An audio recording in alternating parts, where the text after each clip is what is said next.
Baik, selamat datang kembali ya di mata kuliah akuntansi biaya pertemuan kedua. Pada pertemuan kedua ini saya akan menjelaskan mengenai pengenalan istilah dan tujuan biaya. Oke. Ada terminologi dasar biaya yang pertama, yaitu biaya itu dibagi menjadi 4, yaitu ada biaya itu sendiri, biaya aktual, biaya yang dianggarkan, dan juga objek biaya. Biaya itu sendiri adalah sumber daya yang dikorbankan untuk mencapai tujuan tertentu. Dan biaya aktual adalah sumber daya yang tadi ya, biaya yang sudah terjadi atau yang sudah benar-benar terjadi di masa lalu. Sedangkan biaya yang dianggarkan adalah biaya yang diramalkan untuk terjadi di masa depan. Berbeda dengan objek biaya adalah segala sesuatu yang biayanya ingin diukur. Nah, akumulasi biaya adalah kumpulan data biaya yang diorganisir dengan cara tertentu. Pembebanan biaya yang meliputi pengumpulan akumulasi biaya sampai dengan objek biaya itu mencakup menelusuri akumulasi biaya dan juga mengalokasikan akumulasi biaya. Biaya juga ada biaya langsung dan juga biaya tidak langsung. Biaya langsung adalah biaya yang terjadi yang penyebabnya karena adanya sesuatu yang dibiayai. Sedangkan biaya tidak langsung atau indirect cost adalah biaya yang terjadi tidak hanya disebabkan oleh sesuatu yang dibiayai. Di sini ada contohnya. Contoh dari biaya langsung adalah perusahaan Coca-Cola ya, biaya langsungnya adalah biaya kaleng atau botol yang merupakan biaya langsung untuk memproduksi dari Pepsi atau Coca-Cola tersebut. Sedangkan biaya tidak langsung adalah gaji manajer pabrik yang tidak bisa dikaitkan langsung dengan produk itu sendiri. Lalu ada faktor-faktor yang mempengaruhi klasifikasi biaya langsung atau tidak langsung. Yang pertama, ada materialitas suatu biaya, ada ketersediaan teknologi pengumpulan informasi, dan juga ada desain operasi. Nah, pola perilaku biaya dibagi menjadi dua, yaitu ada biaya variabel dan ada biaya tetap.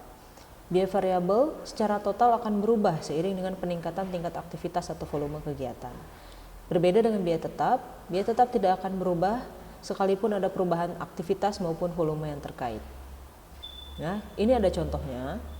Biaya variabel, contohnya perusahaan mobil BMW membeli setir seharga $60 per unit untuk setiap mobil.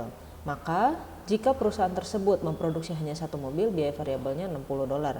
Tetapi jika perusahaan tersebut memproduksi 1000 mobil, maka biayanya adalah 1000 mobil dikali $60, jadi 60.000 biaya variabelnya. Nah, seperti itu ya. Jadi semakin meningkat jumlah produksinya, biaya variabelnya juga akan, biaya variabel totalnya akan semakin meningkat. Berbeda dengan biaya tetap, ya. Contohnya di sini jika perusahaan BMW tadi harus membayar sewa atau leasing sebesar 100 juta, maka nilai sewa tersebut tidak akan berubah ya, walaupun produksinya meningkat atau menurun. Nah, di sini ada ringkasan. Jadi biaya total tuh ya, untuk biaya variabel perubahannya seiring dengan jumlah produk. Ya, seperti tadi, semakin banyak jumlah produknya, semakin tinggi juga biayanya.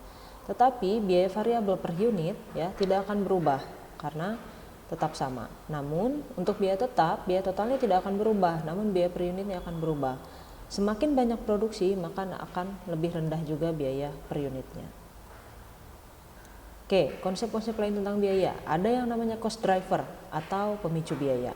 Ya, cost driver ini adalah variabel yang secara kausal mempengaruhi biaya dalam rentang waktu tertentu.